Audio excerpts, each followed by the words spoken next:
ओम नमो भगवते वासुदेवाय। ओम नमो भगवते वासुदेवाय। ओम नमो भगवते वासुदेवाय। नारायणं नमस्कृत्यं नरं चैव नरोत्तमं देवीं सरस्वतीं व्यासं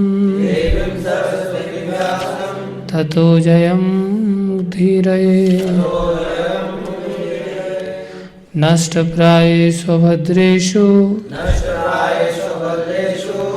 नित्यं भागवत सेवया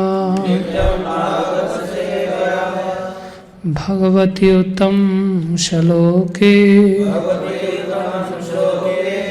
भक्तिर्भवती नैष्ठिकी। श्रीमद् भगवती गीता यथारूप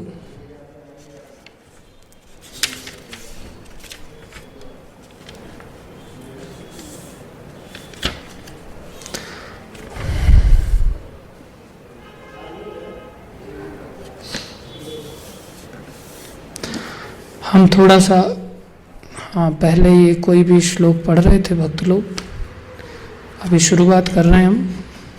हरि बोल। शुरुआत कर रहे हैं और उसी क्रम में आगे क्लास होनी चाहिए, ठीक है।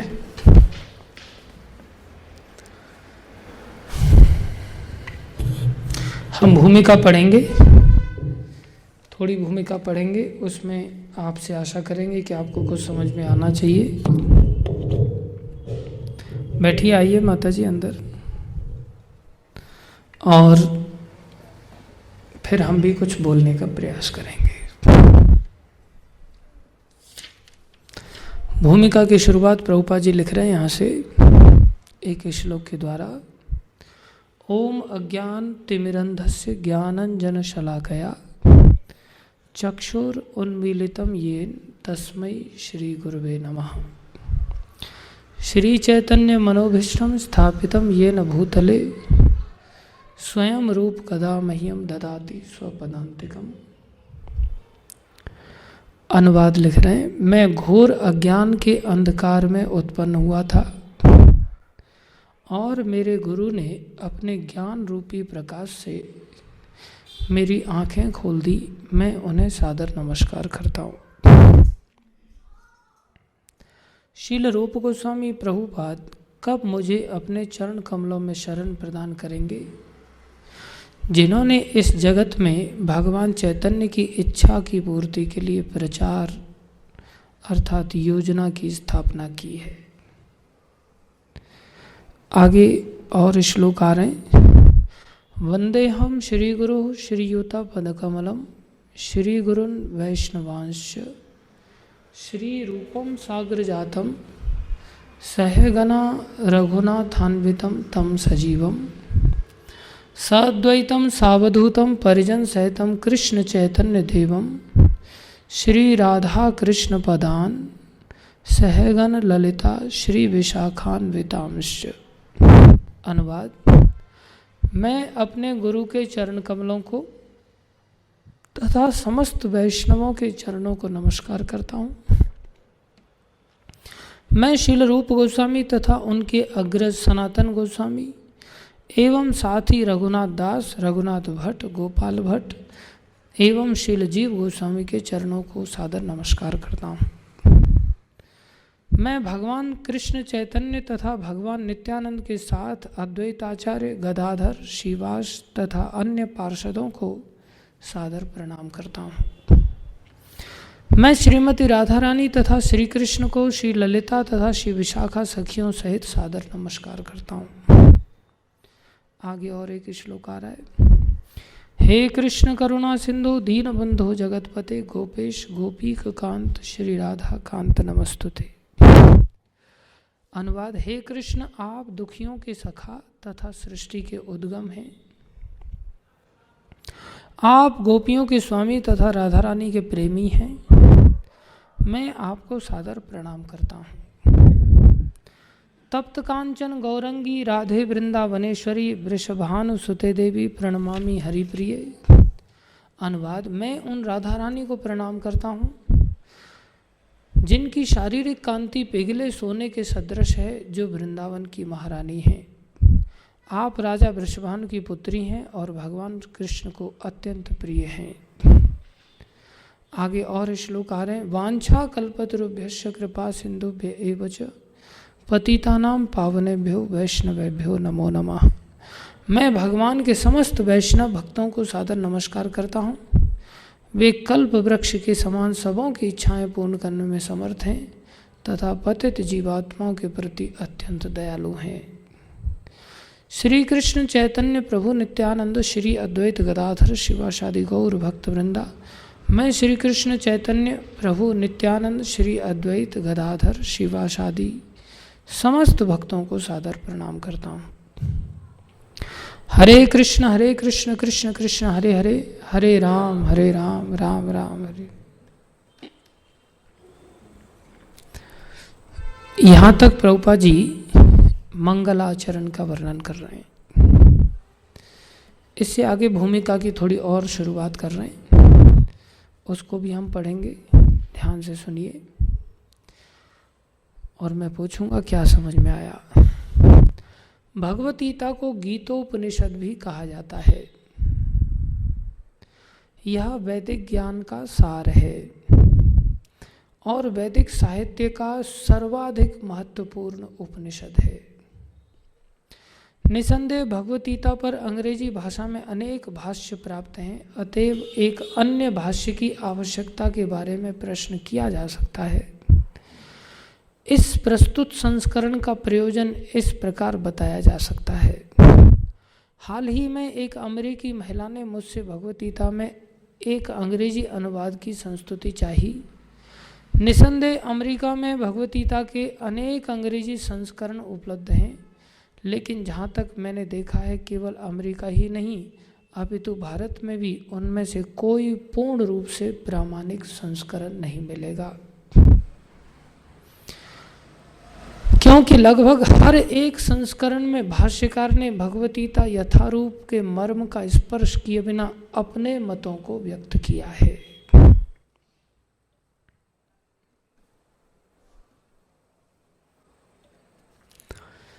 ओम ज्ञानम तिमिरन्धस्य ज्ञानञ्जनशलाकया चक्षुरुन्मीलितं येन तस्मै श्री गुरुवे नमः। श्री चैतन्य मनोभीष्टं स्थापितं येन भूतले स्वयं रूप कदा मह्यं ददाति स्वपदान्तिकम्। ये वही श्लोक हैं जो अभी हमने यहाँ पढ़े थे। स्वयं रूप कदा मह्यं ददाति स्वपदान्तिकम्। वंदे हम श्री गुरु श्रीयुतापदकमलं श्री गुरुन् वैष्णवांश। श्री रूपं साग्रजातं सहगना रघुनाथान्वितं तं सजीवं साद्वैतं सावधूतं परिजन सहितं कृष्ण चैतन्य देवं श्री राधा कृष्ण पदान् सहगन ललिता श्री विशाखान्वितांश। हे कृष्ण करुणा सिंधु दीनबंधो जगतपते गोपेश गोपीककांत श्री राधा कांत नमस्तुते। तप्त कांचन गौरंगी राधे वृंदावनेश्वरी वृषभानुसुते देवी प्रणमामि हरिप्रिय। वाञ्छाकल्पतरुभ्यश्च कृपा सिन्धुभ्यैव च पतितानां पावनेभ्यो वैष्णवेभ्यो नमो नमः। जय श्री कृष्ण चैतन्य प्रभु नित्यानंद श्री अद्वैत गदाधर शिवासादि गौर भक्तवृंदा। हरे कृष्णा कृष्णा कृष्णा हरे हरे, हरे राम राम राम हरे हरे।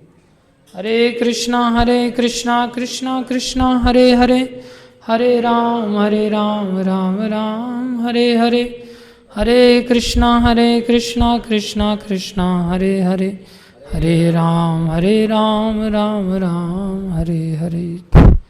गुरुवे गौरचंद्राय राधिकाय तदालय कृष्णाय कृष्ण भक्ताय तद्भक्ताय नमो नमः।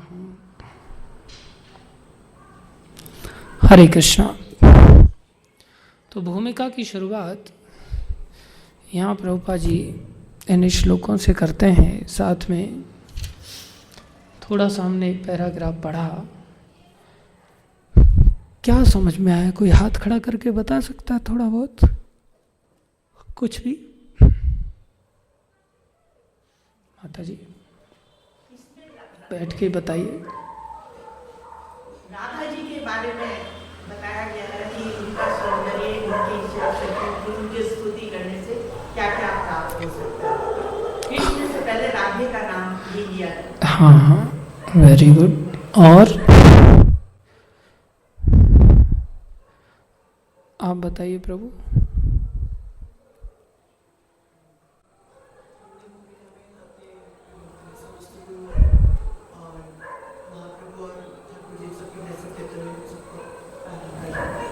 Very good. आप बताइए प्रभु जी। कुछ तो सुना होगा, अभी हमने पढ़ा था तब। भगवान की स्तुति करनी चाहिए, राधा रानी की, अच्छी बात है। माता जी आप बताइए।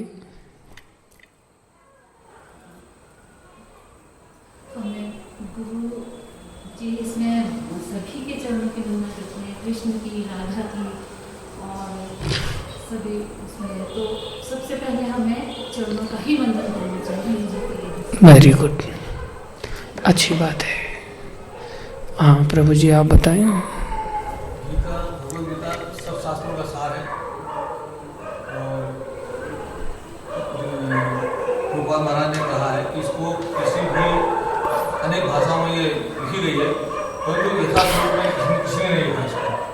तो इसलिए रूपाल महाराज ने गीता भगवद्गीता लिखी, ये यथार्थ रूप में सब भगवान के वचन है, सारे उसी बहुत अच्छी बात है। अभी ध्यान से सुनिए।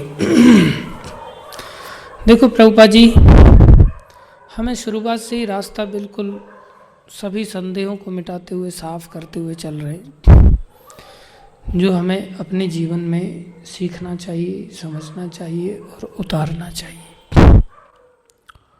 क्या शिक्षा दे रहे हैं? बोले ओम अज्ञान तिमिरंधस्य। सबसे पहली बात ये गीता की भूमिका की शुरुआत ये सिद्ध कर रही है कि गीता उस व्यक्ति के लिए काम करेगी जो व्यक्ति अपने को मूर्ख मानता हो,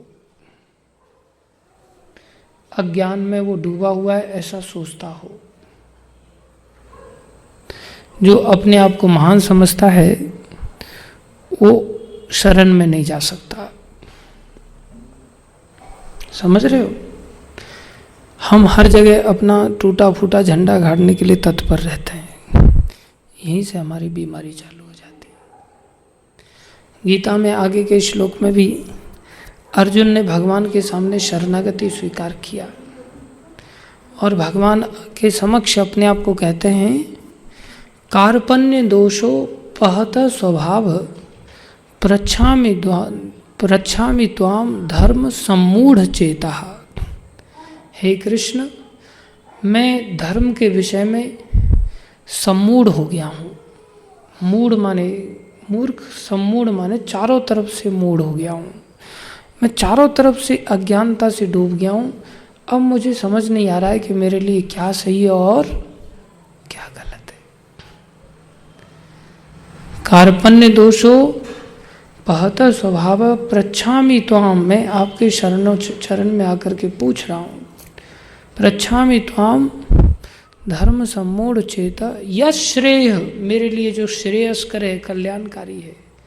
स्यात् निश्चितम, जो निश्चित रूप से कल्याणकारी है। आप क्या कीजिए, ब्रूहि तन्मे, मुझे आप वो बताइए।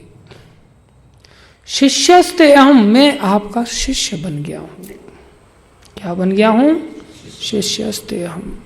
साधि माम त्वाम प्रपन्नम, मेरा साधन करो, मुझे साधो, मुझे संभालो, मुझे चलाना सिखाओ। त्वाम प्रपन्नम, मैं आपकी शरण में आता हूँ। ऐसा किसने कहा? अर्जुन ने कहा। अर्जुन से ज्यादा बुद्धिमान हम हो सकते हैं क्या? जिनकी ऐसी शक्ति है कि एक तीर छोड़ेंगे तो बरसात ला सकते, पर्जन्यास्त्र।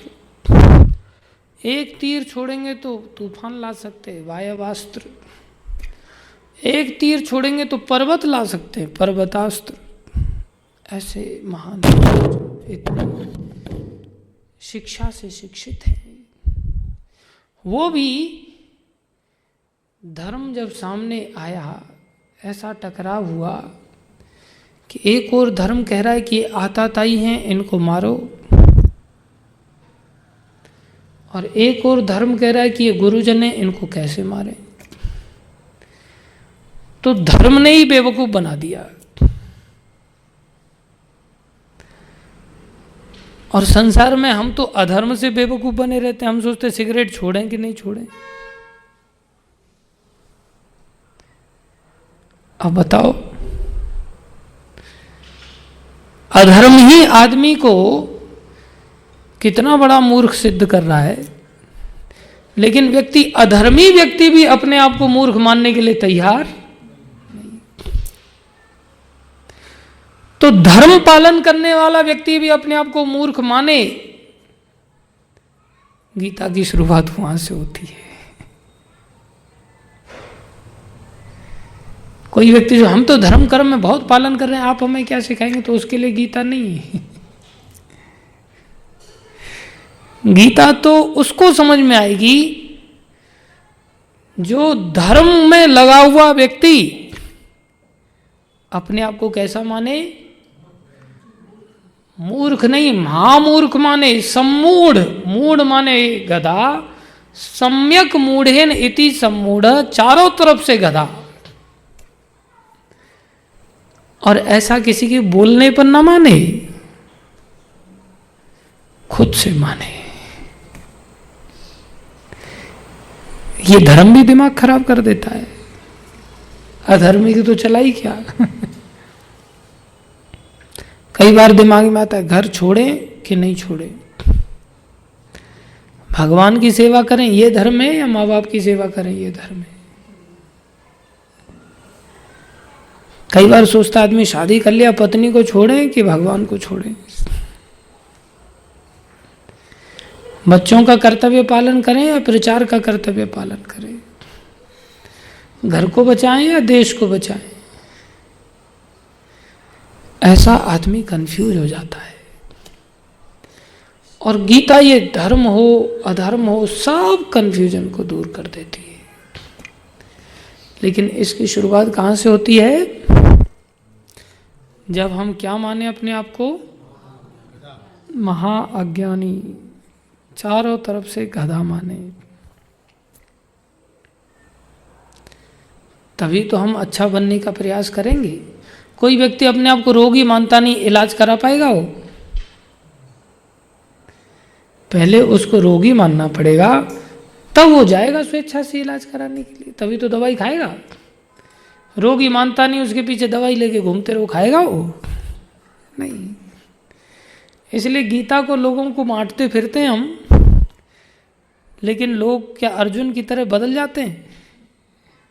नहीं। अरे उस गीता को कभी खोल करके अपने आप को कभी रोगी मान लें, यही बहुत बड़ी बात है। और फिर इसको पढ़ेंगे तो उनको समझ में नहीं आ गया, तब वो भक्तों के पास आएंगे, हमें समझ में नहीं आ रहा, थोड़ा इसको आप प्रेस्क्रिप्शन लिख दो जरा डॉक्टर साहब। इसलिए गीता दी जाती कि कम से कम इतना पढ़ के इतना तो समझ जाओ कि भाई तुम रोगी हो, अज्ञानी हो। तो प्रभुपाद जी शुरुआत कर रहे हैं अपने आप से। ओम अज्ञानम तिमिर, मैं अज्ञान के तिमिर माने अंधकार में। ओम अज्ञानम तिमिर अंधस्य, मैं अंधा हो चुका था।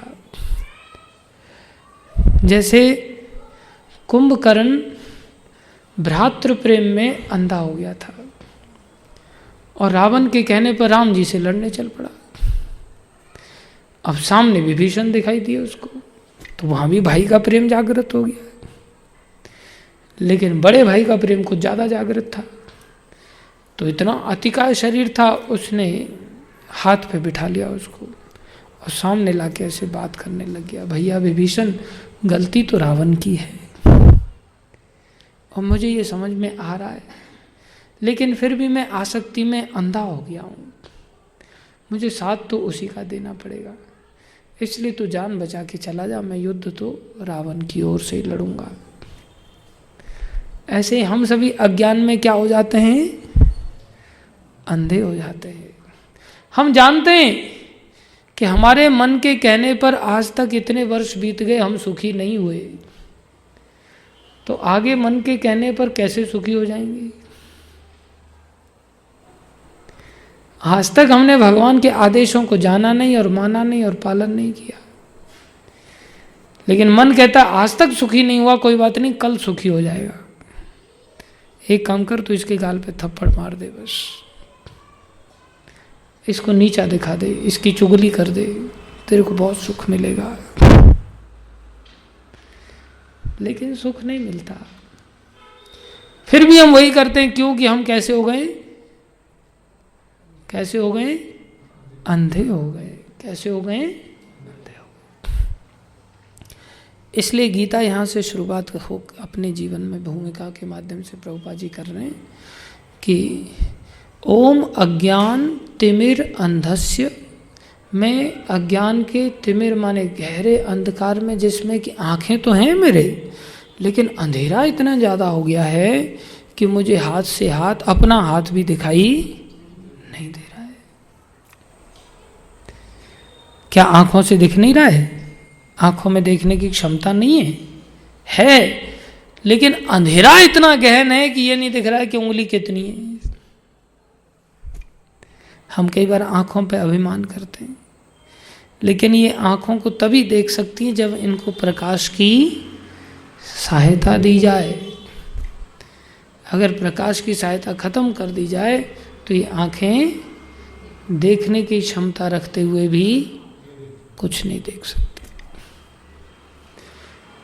तो दो प्रकार का अंधेरा होता है, एक तो संसारी प्रकाश का, Surya Prakash, torch light, head light वगैरह, ये दुनिया भर की लाइट है, इससे अंधेरा छाता है। अंधेरे में क्या होता है? हम रास्ता भटक जाते हैं। कई बार हम चौक पे खड़े हो जाते हैं, पूछते हैं इधर जाएगा रास्ता, इधर जाएगा, इधर जाएगा, वहाँ भी हम चल नहीं पाते। तो अंधेरा होता है तो चलने में डर लगता है। ऐसे वहाँ क्या कारण है कि हम चौक पे खड़े, ना इस रास्ते को पकड़ पा रहे, ना इस रास्ते को पकड़ पा रहे। वहाँ कौन सा अंधेरा है?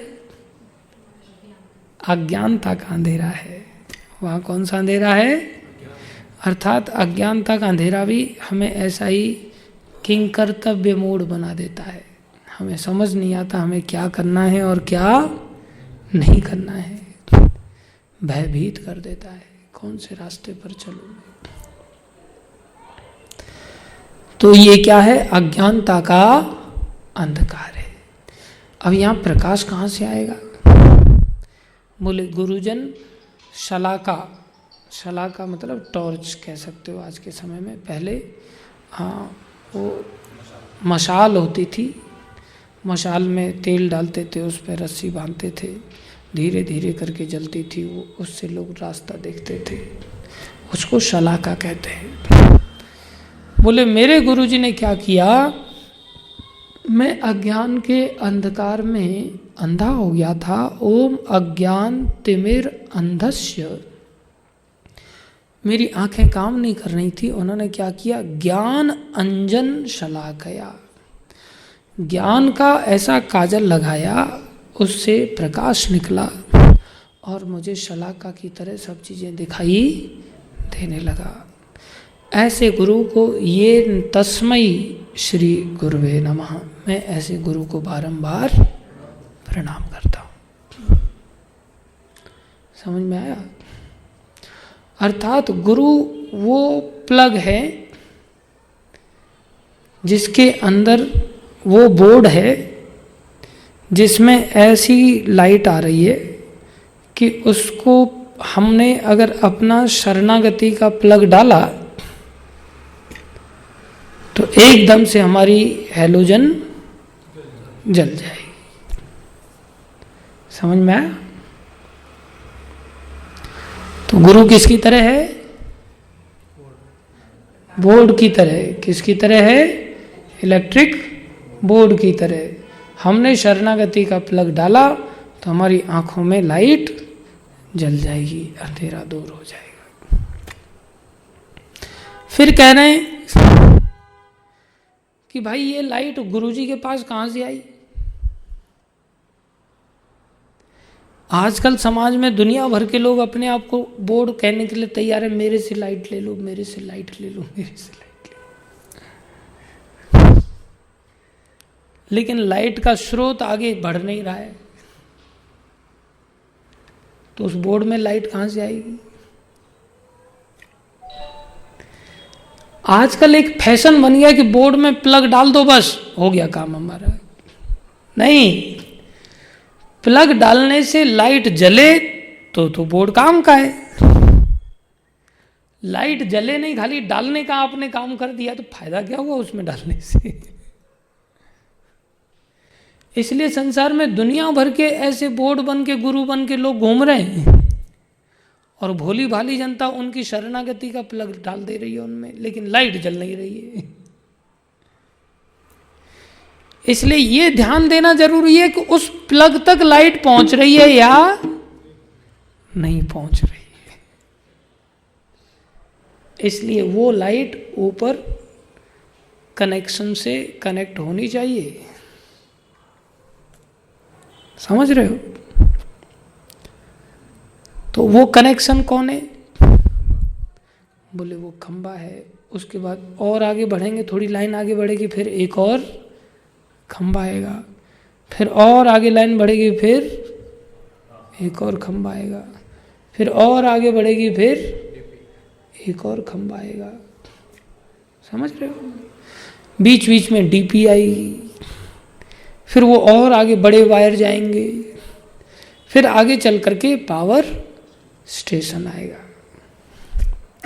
वहां इलेक्ट्रिसिटी बन रही है भाई। तो ये सब खंभों का अपना रोल है या नहीं है? कि केवल बोर्ड का ही रोल है? खंभों का भी रोल है। इसलिए अब क्या कर रहे हैं प्रभुपाद जी? ये गुरुजी मेरे जो गुरुदेव हैं, जिन्होंने मुझे ऐसी शक्ति दिया, इन्होंने कहां से पाई ये लाइट? अपने गुरु से। उन्होंने कहां से पाई? अपने गुरु से। उन सब का नाम आ रहा है,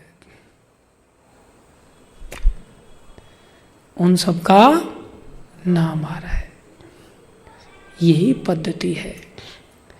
इसलिए यहां आप देखेंगे नीचे गुरु परंपरा के कुछ फोटो रखे हुए हैं। प्रभुपाद जी के आगे उनके गुरुजी भक्ति सिद्धांत महाराज, फिर उनके गुरुजी आगे गौर किशोरदास बाबा जी महाराज, फिर उनके आगे भक्ति विनोद ठाकुर, फिर उनके गुरुजी जगन्नाथ दास बाबा जी। फिर आप सारे गुरुओं को तो नहीं रख सकते, तो एक परंपरा को प्रणाम करते हुए थोड़ा आगे बढ़ेंगे। फिर बीच में एक ट्रांसफॉर्मर आएगा जिसने बहुत बड़ा काम किया है। फिर वहाँ 6 गोस्वामी आ गए जिन्होंने लुप्त वृंदावन को प्रकट किया था। फिर वो 6 गोस्वामियों का फोटो आ गया। फिर थोड़े और आगे बढ़ेंगे तो स्वयं भगवान की अवतार चैतन्य रूप में जो आए अपने पार्षदों के साथ, वो भी बहुत बड़ा योगदान दिया उन्होंने, मेन पोल हैं, इसलिए उनका भी फोटो रखा गया। ऐसे करते करते ऊपर जा रहे हैं हम, ये क्रम है। तो क्या कह रहे हैं? फिर वंदे हम श्री गुरु, ये गुरुदेव को मैं प्रणाम करता हूँ। श्री युत पद कमलम, उनके चरण कमलों में मैं बारंबार प्रणाम करता हूँ। श्री गुरुन वैष्णवांश, जो अन्य वैष्णव हैं उन सबको मैं प्रणाम करता हूँ। श्री रूपम, जो 6 गोस्वामियों में वैष्णवों में हम आगे बढ़े तो ऐसे बहुत वैष्णव हुए, उनमें अंततः रूप गोस्वामी के पास पहुंचे जो 6 गोस्वामियों में से एक हैं। स अग्रजातम, अग्रज माने उनके बड़े भाई सनातन गोस्वामी। सहगन रघुनाथान्वितम, 2 रघुनाथ हुए, रघुनाथ भट्ट, रघुनाथ दास, 6 गोस्वामियों में से उनको भी मैं प्रणाम करता हूँ। तम सजीवम, स और साथ में जीव गोस्वामी आदि, गोपाल भट्ट गोस्वामी, उन सब के चरणों में प्रणाम करता हूँ। स अद्वैतम, अद्वैताचार्य जो पंच तत्व हुए चैतन्य महाप्रभु के अनुयायी। स अवधूतम, अवधूत वेश धारण करने वाले नित्यानंद प्रभु जो बलराम जी के अवतार हैं। परिजन सहितम, उनके साथ जितने भी परिजन हैं उन सबके साथ में। कृष्ण चैतन्य देवम, जो स्वयं श्री कृष्ण हैं, जो चैतन्य रूप में आए हैं, उनको मैं प्रणाम करता हूँ। साथ में राधा कृष्ण, जो राधा कृष्ण है, उनको कैसे प्रणाम करता हूँ? सहगण ललिता, ललिता विशाखा आदि सभी सखियों के साथ जो उनके सहगण हैं, मैं उन सबको श्री विशाखान्विताम से उन सबको मैं प्रणाम करता हूँ। कौन से कृष्ण है? अब देखो हम कृष्ण तक पहुँचे। अब कृष्ण कौन से हैं? हे कृष्ण करुणा सिंधु, आप दुखों को दूर करने के लिए दयालु, करुणा के सागर। दीन बंधु, आप दीनों के बंधु हैं। अर्थात अब हम अपनी परिस्थिति को सामने रख रहे हैं आपके सामने। आप हमारे ऊपर करुणा करो, दीनों पर दया करो। जगत पते, आप सारे जगत के पति हैं, तो जगत में मैं भी तो आ गया प्रभु, मेरे भी तो पति हुए आप, मुझे क्यों आपने छोड़ दिया? गोपेश, गोपियों के ईश्वर, गोप बालकों के ईश्वर। गोपीक कांत, गोपियों के कांत हैं, आप पति हैं। राधा कांत, राधा रानी के कांत हैं, पति हैं। नमो स्तुते, मैं आपकी नमस्कार करता हूँ, स्तुति गाता हूँ। कैसी राधा रानी है? जैसे कृष्ण है, कृष्ण की महिमा बताया, राधा रानी की महिमा बता रहे हैं। आप तो तपे हुए सोने की कांति धारण करने वाली हैं, गौर वर्ण की है। तप्त कांचन, कंचन माने सोना, कांचन माने तपा हुआ सोना, पिघला हुआ सोना। गौरांगी, आपके गौर वर्ण है, अंग गोरे हैं। वृंदावनेश्वरी, आप वृंदावन की ईश्वरी हैं। वृषभानु सुते, वृषभानु महाराज की पुत्री हैं। प्रणमामि, आपको बारंबार प्रणाम करता हूँ। हरि प्रिय, हे हरि को अत्यंत प्रिय लगने वाली राधा रानी। ऐसे भगवान को, राधा रानी की महिमा का वर्णन कर रहे हैं। अब ये राधा कृष्ण की कृपा कैसे मिलेगी? बिना भक्तों के नहीं मिलेगी। पहले क्रमशः जाते जाते भगवान तक पहुँचे, फिर भगवान की महिमा का गान किया, फिर राधा रानी की महिमा का गान किया, अभी भक्तों से फिर नीचे उतर के आ रहे हैं। जैसे शुरुआत में हम भगवान की आरती दिखाते हैं तो गुरुजनों से होते हुए, परंपरा से होते हुए, ऐसे दिखाते हुए भगवान तक पहुंचते हैं, प्रार्थना करते हुए कि ये आरती को आप पहुंचाइए, और फिर वहां से उन सब की कृपा लेते हुए ऐसे ही वापस आते हैं। तो ऐसे ही ऊपर गए, अब ऐसे ही नीचे आ रहे हैं। बोले राधा कृष्ण की कृपा बिना वैष्णव के नहीं मिल सकती। वैष्णव कैसे हैं? वांछा कल्पतरु से, हमारी इच्छा को पूर्ति करने वाले कल्पतरु वृक्ष की तरह हैं, सारी इच्छाओं की पूर्ति करने में समर्थ है। कृपा सिंधुभ्य एवच, आप कृपा के सिंधु हैं, सागर हैं। और पतिता नाम, मैं पतित हूँ, पतितों के आप पावनेभ्यो, पावन करने वाले हैं। वैष्णवेभ्यो नमो नमः, ऐसे वैष्णवों को मैं बारंबार प्रणाम करता हूँ। फिर प्रणाम करते हुए चैतन्य महाप्रभु तक आए, वैष्णव परंपरा के माध्यम से। श्री कृष्ण चैतन्य प्रभु नित्यानंद श्री अद्वैत गदाधर शिवासादि गौर भक्त वृंद, पंच तत्व को मैं प्रणाम करता हूँ, जिन्होंने इस संसार में हम जीवों के उद्धार के लिए क्या दिया? महामंत्र दिया, हरे कृष्ण कृष्ण कृष्ण हरे हरे, हरे राम राम राम हरे। इस तरह से प्रभुपाद जी ऊपर गए और ऊपर से नीचे आए, सब बातों को बताया कि ऐसे इलेक्ट्रिसिटी बोर्ड में अपने प्लग को डालो, और ये लाइट कहाँ से आ रही है? कृष्णम वंदे जगत गुरु, पावर स्टेशन से आ रही है। दिखाते हुए ले गए और फिर वहाँ से दिखाते हुए वापस ले आए। अब तुम लाइट ले लो महामंत्र का जप करके। कनेक्ट कैसे करोगे अपने आप को? महामंत्र का जप करके, प्लग डाल करके। शरणागति में आपको युग धर्म का पालन करना पड़ेगा। और युग धर्म क्या है? कली काले नाम रूपे कृष्ण अवतार। कलयुग में नाम रूप में भगवान श्री कृष्ण का अवतार हुआ है। Very simple. तो हम नाम रूप के माध्यम से क्या कर दें, अपने आप को कनेक्ट करें। अब बहुत सारे लोग नाम जपते हैं संसार में, कीर्तन करते हैं, पाठ करते हैं, लेकिन उनके पोल है ही नहीं आगे, पोल है ही नहीं, वायर है ही नहीं। ये पोल है, उसमें वायर क्या है, ये शास्त्र। वायर क्या है, ये शास्त्र के माध्यम से हमें भक्ति रूपी ज्ञान प्राप्त होता है। समझ रहे हो, भक्ति की शक्ति प्राप्त होती है। इसलिए अपना प्लग को डालने से पहले ये कंफर्म करना चाहिए कि ये परंपरा है काम की कि नहीं है। ये कितने पोल तक आगे गई है, ये जाते जाते कृष्ण तक पहुंची है या नहीं पहुंची। अगर कृष्ण तक नहीं पहुंची तो ये परंपरा हमें भी कृष्ण तक नहीं पहुंचा सकती। अगर ये परंपरा कृष्ण तक पहुंची तो हमें भी पहुंचा देगी। Very simple. इतना समझ में आ रहा है। अब होता क्या है, आप कहीं भी पंथ वगैरह में जाएंगे, मिशन में जाएंगे, तो कोई व्यक्ति यही घोषणा करता है हमारी परंपरा श्रेष्ठ है, हम श्रेष्ठ हैं। नहीं, हर व्यक्ति अपनी ढपली तो बजाता ही है। भक्त उसको कहते हैं जो सत्य है वो शास्त्र से बोले। कहाँ से बोले, शास्त्र से बोले। तो शास्त्र कहता है ऐसे संसार में मात्र 4 परंपराएं हैं। कितनी परंपराएं हैं, 4। इस्कॉन में भक्त ये नहीं कहते कि आप हमसे ही जोड़ो।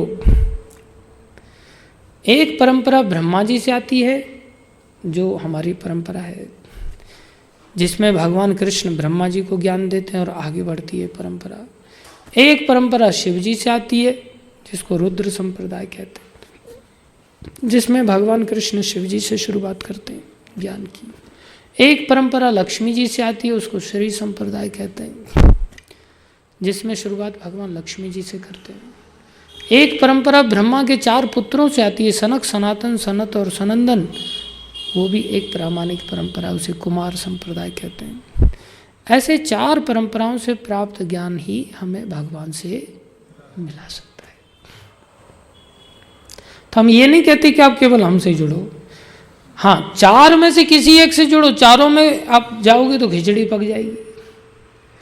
जैसे आप अगर इंजीनियरिंग करने जाओ तो आज इस कॉलेज में, कल दूसरे कॉलेज में क्लास करेंगे, कल तीसरे कॉलेज में क्लास करेंगे, तो कहीं पहुंचेंगे हम? नहीं पहुंच सकते, कुछ समझ में नहीं आएगा। पहले सोच लो कौन से कॉलेज को ज्वाइन करना, ज्वाइन करने के बाद उसमें अच्छी पढ़ाई करो, बात खत्म, पास हो जाओगे। सिंपल। तो संसार में प्राय लोग अपनी अपनी ढपली बजाते हैं। हमने ऐसे ढपली बाजों से बच के रहना है।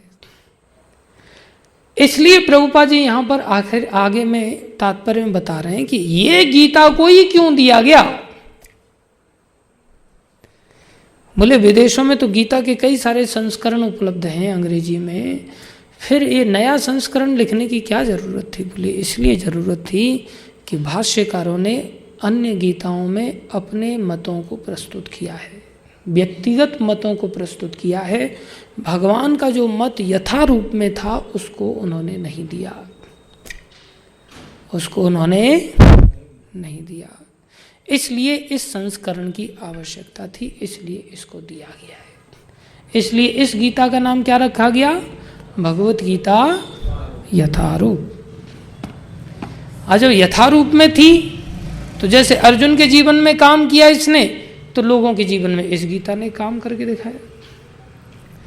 इसलिए मोदी ने सारे संसार में इस गीता को बांटा और लोगों को कहा कि भाई इससे बड़ा गिफ्ट मेरे पास देने के लिए नहीं है और इससे बड़ा गिफ्ट तुम्हारे पास लेने के लिए नहीं है।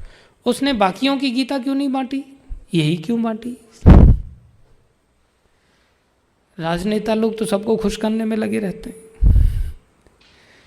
वो इसलिए क्योंकि ये गीता ने अपना परिचय पहले दे रखा है। ये गीता को जब हिप्पियों ने पढ़ा तो हिप्पी लोग हैप्पी बन गए। ये गीता ने गए गुजरे लोगों को बदल दिया।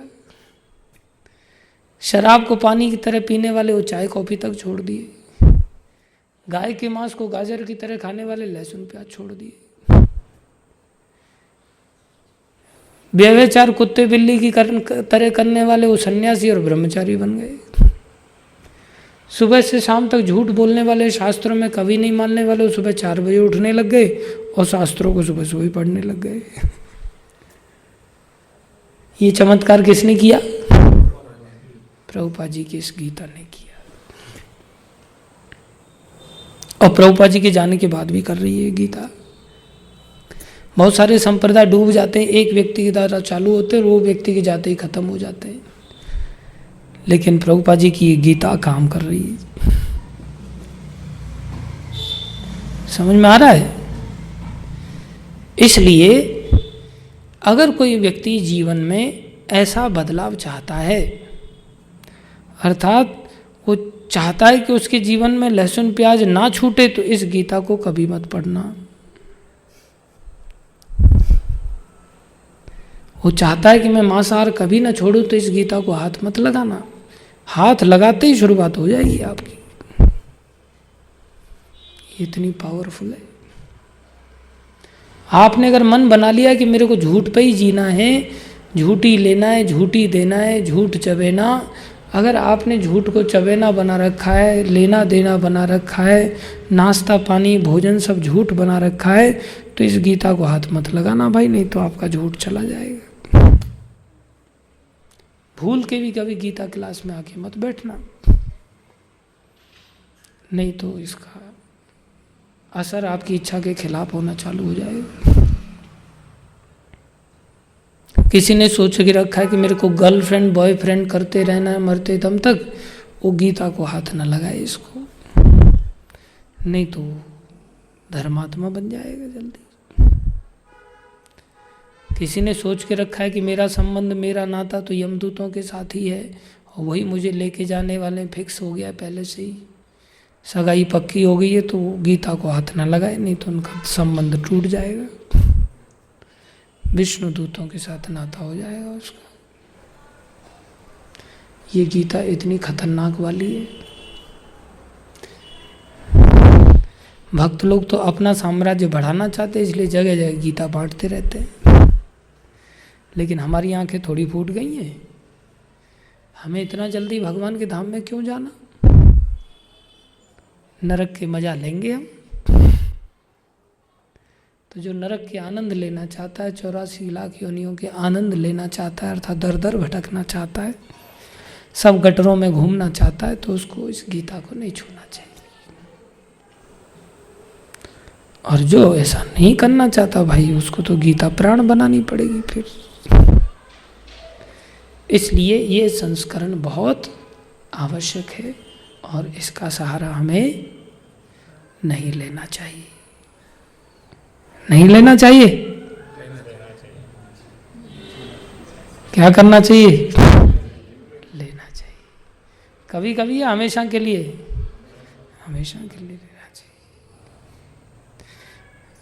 और ये इतना शक्तिशाली है, सारे वैदिक शास्त्रों का निचोड़ है, इतना शक्तिशाली। इसलिए 2 ग्रंथ बहुत पावरफुल है, भगवत गीता और भागवतम। बस बाकी तो सब ऐसा ही है। हमने आज गीता की शुरुआत कर दी है। भूमिका हम पढ़ रहे हैं, इसमें से ओम अज्ञानम तिमिरंधस्य हो गया है और पहला श्लोक हो गया, पहला पैराग्राफ हो गया। आगे से उसी सीक्वेंस में चालू रखना फिर, ठीक है? कोई दूसरा ले तो उसको बता देने का यहाँ विषय चल रहा है, और ध्यान में रखना और बाकी लोगों को भी ध्यान में रखवाना, ठीक है? समझ में आया सबको? धन्यवाद आप सभी का धैर्यपूर्वक श्रवण करने के लिए। कोई प्रश्न किसी का तो पूछ सकता है। कोई प्रश्न नहीं?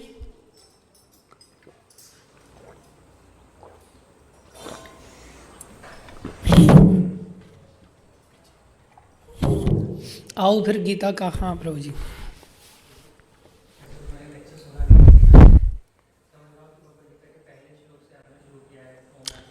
जी हाँ।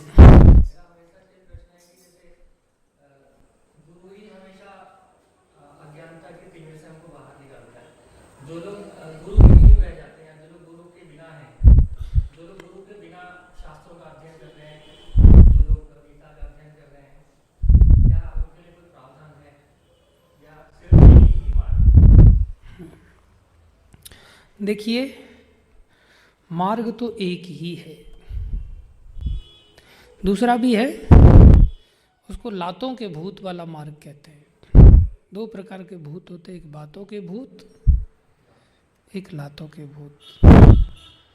तो कुछ लात खा के सुधरते हैं, लेकिन अंत में बातें तो उनको भी सुननी पड़ती है।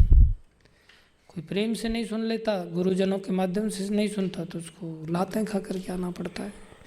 कोई दूसरा अल्टरनेट नहीं है।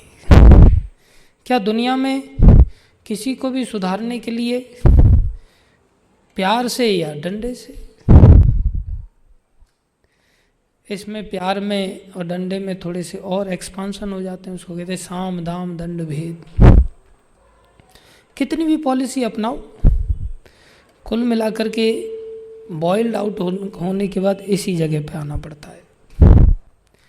किसी को कहो कि भाई तुम जो है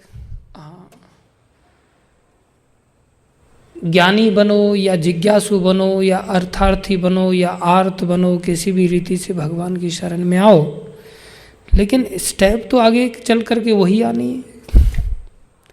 आर्त भी भक्त है, अर्थार्थी भी भक्त है, जिज्ञासु भी भक्त है, लेकिन किसी में खटास ज़्यादा है, किसी में खटास थोड़ी कम है, किसी में थोड़ी और कम है। और जो ज्ञानी भक्त है वो मीठा आम है, बाकी सब कच्चे आम है। आम तो आम है, लेकिन वही आम अगर पकेंगे तो वो चल करके वही मिठास उसी स्तर पे आएगी। ऐसे ही वास्तव में हमें भगवत प्राप्ति करनी है तो कोई दूसरा उपाय नहीं,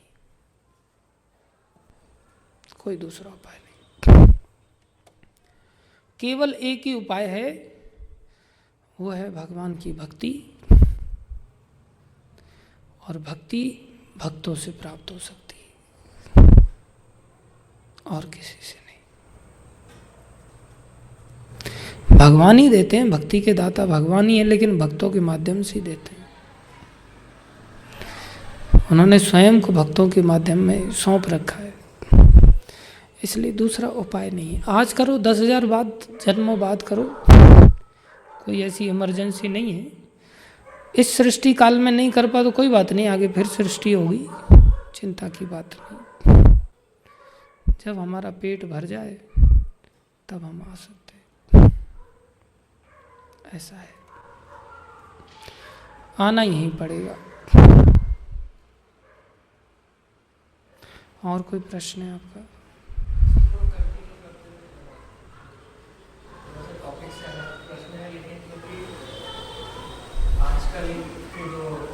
चल रहा है, कुछ चलचित्रों के माध्यम से दिखाया जा रहा है कि हिंदू खतरे में है, तो क्या सच में हिंदू खतरे में है? इस पे शास्त्र क्या कह रहा है? हाँ, देखो, शास्त्र तो कह रहा है कि अभी हमारे पास थोड़े समय के लिए गोल्डन पीरियड है, जो इस परंपरा के माध्यम से सबको बड़ा वैज्ञानिक रीति से उपलब्ध है। अर्थात इस संस्था के माध्यम से, इस परंपरा के माध्यम से सारे संसार में ये ज्ञान का सूर्य चमचमा रहा है। खतरे में क्यों है? फिर भी क्योंकि हम उस सूर्य के प्रकाश को ले नहीं रहे स्वयं से। तो जो लेगा उसके लिए गोल्डन टाइम है, जो नहीं लेगा उसके लिए खतरा ही खतरा है। समझ रहे हो? आगे चल करके सूर्य ही नहीं रहेगा तब सामूहिक खतरा आ जाएगा। समझ रहे? अभी व्यक्तिगत खतरा हम अपने हाथों से अपने पैरों पे कुल्हाड़ी मार रहे हैं, तो वो तो खतरा सदैव बना रहता है। वो खतरा तो सतयुग में भी रहता है। जब आदमी खुद से कुएं में गिरना चाहता है तो उसको तो खतरा ही खतरा है ना। है कि नहीं? वर्तमान में आचार्यों की दया से अभी ऐसा खतरा नहीं है, प्रभुपाद जी शास्त्र के द्वारा हमें समझा रहे हैं कि ये जो 10,000 वर्ष का जो समय है, ये समय अपने उद्धार करने के लिए सबसे उत्तम समय है।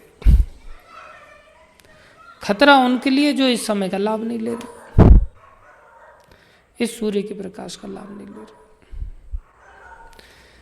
तो प्रायः लोग अज्ञानता में इतने नीचे जा चुके हैं कि उनको अगर कोई समझाता है तो वो समझने के लिए तैयार नहीं, और खतरा खतरा चिल्ला रहे हैं। ये विडंबना है। किसी को बोलो इधर आ जा, बोले नहीं उधर नहीं आऊंगा मैं, बाकी ठीक है उधर नहीं, यहाँ खतरा है। तो ये मूर्खता है, पागलपन है, बस और कुछ।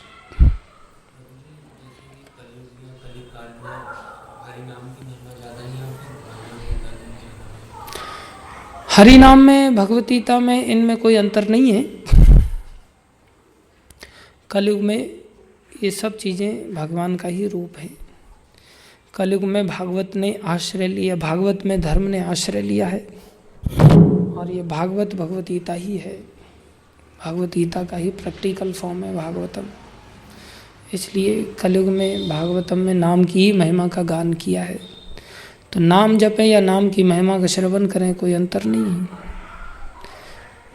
नाम के बारे में ही सारे उपदेश दिए हैं भगवतीता में, तो नाम की चर्चा हो रही है। नाम की महिमा जब बताई जाए तो क्या नाम भगवान के बिना एग्जिस्ट कर सकता है? तो नाम क्या है? भगवान। और गीता क्या है? भगवान। हाँ, दोनों ही सभी एक दूसरे से जुड़े हुए अभिन्न हैं। गीता क्या है? भगवान। नाम क्या है? भगवान। समझ रहे हो? तो ये सभी एक दूसरे के पूरक हैं। जैसे पूछा जाए तुम्हारा मकान क्या है, कहाँ है? बोले बिजली घर के सामने। बिजली घर कहाँ है? बोले मेरे मकान के सामने। बोले दोनों कहाँ है? बोले आमने सामने। तो दोनों एक दूसरे के पूरक हैं। ठीक है प्रभु जी, और कोई प्रश्न किसी का?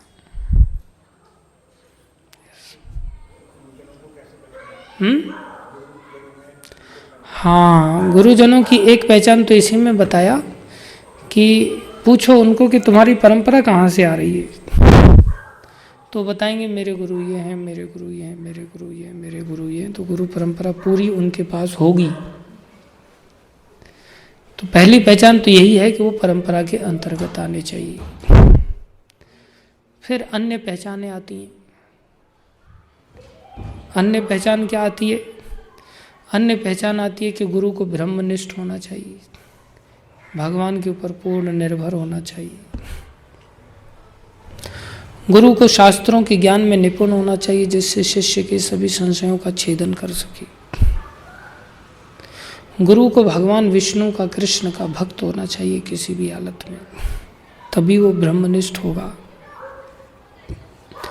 और गुरु परंपरा में होना चाहिए। ये मुख्य रूप से कुछ योग्यताएं हैं, और योग्यताएं भी शास्त्रों में बताई हैं कि उसका वाचो वेगम, मनसा क्रोध वेगम, जीवा वेगम, उदर उपस्थ वेगम, ये 6 वेगों को वश में करने वाला होना चाहिए। बोलने का वेग उसकी कंट्रोल में होना चाहिए, मन का वेग कंट्रोल में होना चाहिए, क्रोध का वेग कंट्रोल में होना चाहिए, उदर का वेग कंट्रोल में होना चाहिए, जनन इंद्रियों का वेग कंट्रोल में होना चाहिए, जीवा का वेग कंट्रोल में होना चाहिए। ये नहीं कि लालची हो, मेरे लिए ये आइटम लाओ, ये आइटम लाओ। तो ऐसा जो 6 वेगों को नियंत्रित करने वाला हो, वो सारी धरती पर शिष्य बना सकता है। सर्वाम अपीमाम पृथ्वीम सशिष्यात्, ये गुरु की योग्यता है। और सबसे बड़ी योग्यता है जेई कृष्ण तत्ववेत्ता से ही गुरु होए। जो कृष्ण को जानता है वो गुरु है, जो कृष्ण को नहीं जानता वो गुरु नहीं। कृष्ण तत्व को जानने वाला ही गुरु है।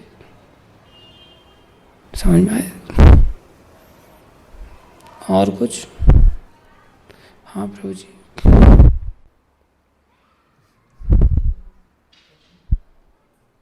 तुम्हारा प्रश्न था कुछ? आपने बताया कि 4 संतों जो रुद्र संप्रदाय और चार कुमार के संप्रदाय जो होता है उसमें मतलब किस चीज़ की तपस्या वो लोग करते हैं मतलब हाँ, अच्छा प्रश्न है। ये चारों संप्रदाय भगवान कृष्ण से जब मिलाने की बात कर रहे हैं तो ये चारों के चारों संप्रदाय कृष्ण आराधना ही सिखाते हैं।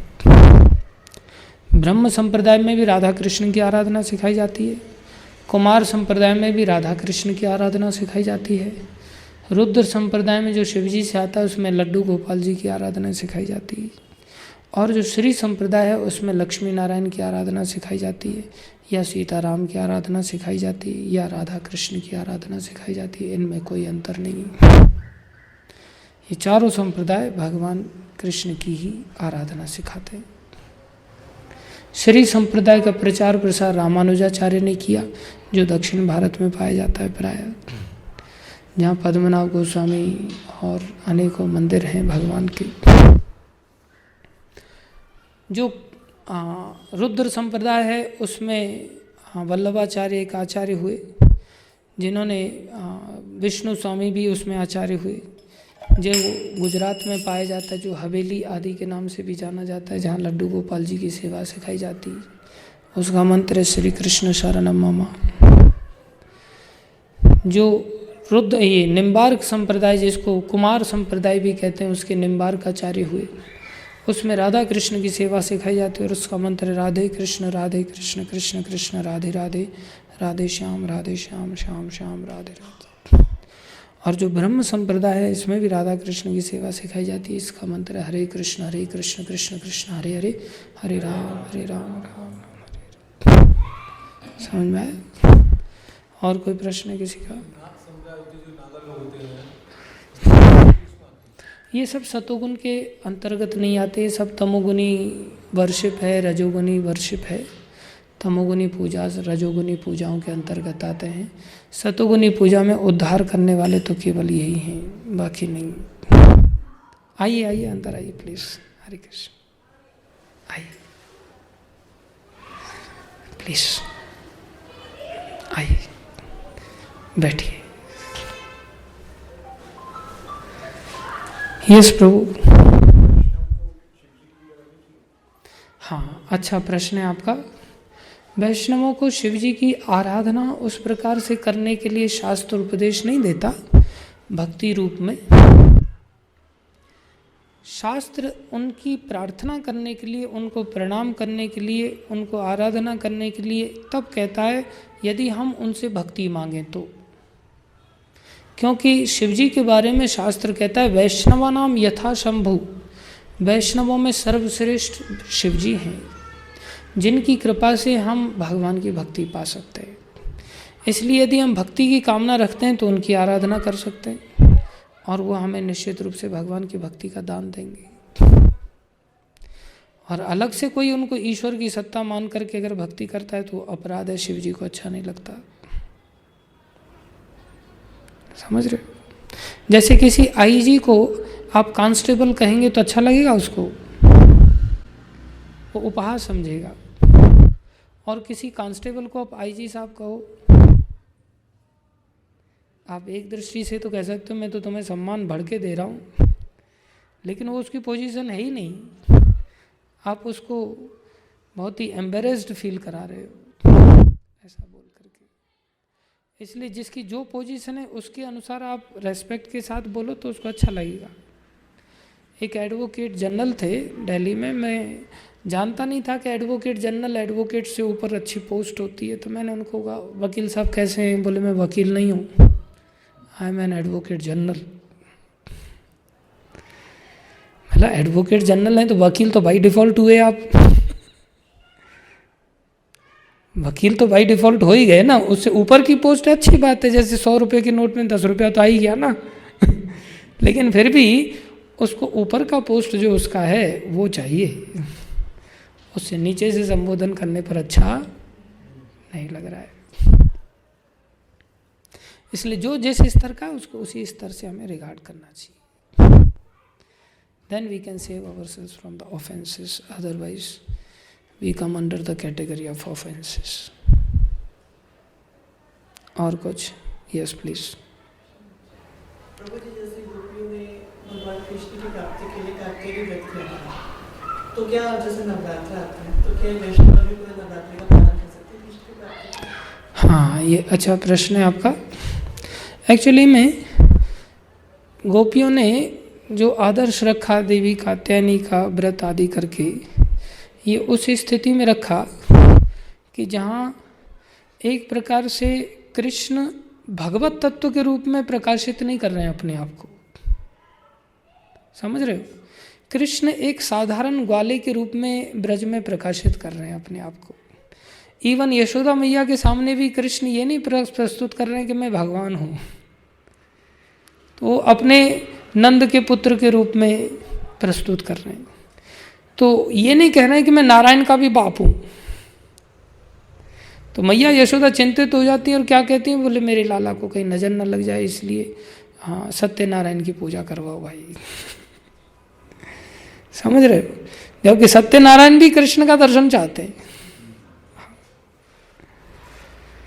द्वारका के अंदर एक ब्राह्मण की संतान होते ही मर जाती थी और अर्जुन ने वचन दिया कि मेरे जीते जी, वो कृष्ण को गाली देने लग गया कि तुम्हारे राज्य में द्वारकाधीश होकर के और ऐसा क्यों हो रहा है।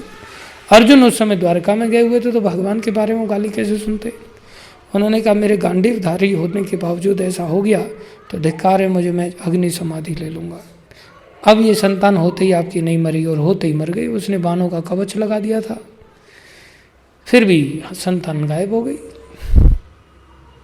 और समाधि लेने लगे, भगवान को आना पड़ा, भैया समाधि क्यों ले रहे हो, हम लेके आते हैं संतान को वापस।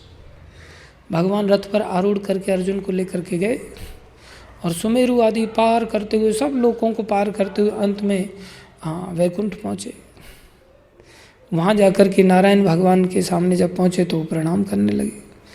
बोले कि उस ब्राह्मण का पुत्र का, बोले मैं लेके आया था, मेरी इच्छा हो रही थी आपके दर्शन पाने की, मेरी इच्छा हो रही थी आपके दर्शन पाने की। बाकी किसकी मजाल थी जो अर्जुन के साथ चैलेंज कर सकता था।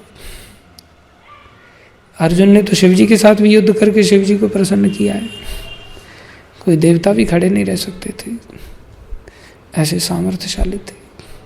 तो नारायण भी उनकी इच्छा चाहते हैं, लेकिन क्या है, समाज में भगवान जब नरलीला करते हैं तो ये प्रदर्शित नहीं करते कि मैं भगवान हूँ। अगर ऐसा प्रदर्शित करते हैं तो रस भंग हो जाता है, माता को वात्सल्य भाव का आनंद नहीं मिलेगा। तो उस समय में सभी देवी देवताओं की आराधना उसी दृष्टि से की जा रही है।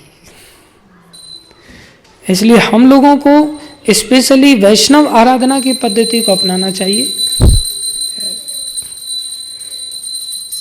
वैष्णवों के माध्यम से हमें भगवान की प्राप्ति बड़ी शीघ्र हो सकती है। बाकी जापे कृपा राम की होई तापे कृपा करे हर कोई, अलग से आराधना की क्या जरूरत है। जड़ भरत जी ने काली माता की आराधना नहीं की थी। जड़ भरत जी को काली माता के भक्त उठा के ले गए बलि चढ़ाने के लिए, और जड़ भरत जी चले गए, चढ़ा लो भाई, भक्त तो बिंदास होते हैं।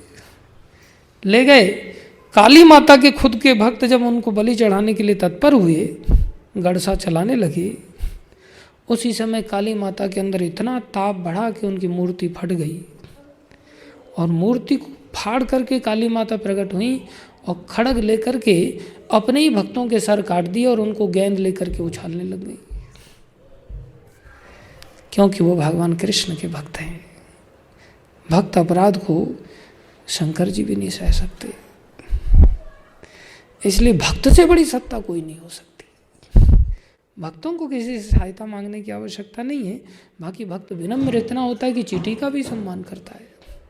ये नहीं कि भक्त सीना तान करके चले, किसी को गिने ही नहीं, प्रणाम सबको करता है, भक्ति में अनन्य होकर श्री कृष्ण की करता है या भगवान के शुद्ध भक्तों की करता है। समझ में आया? और कोई प्रश्न है किसी का? Thank you. अब हम थोड़ा सा संध्या में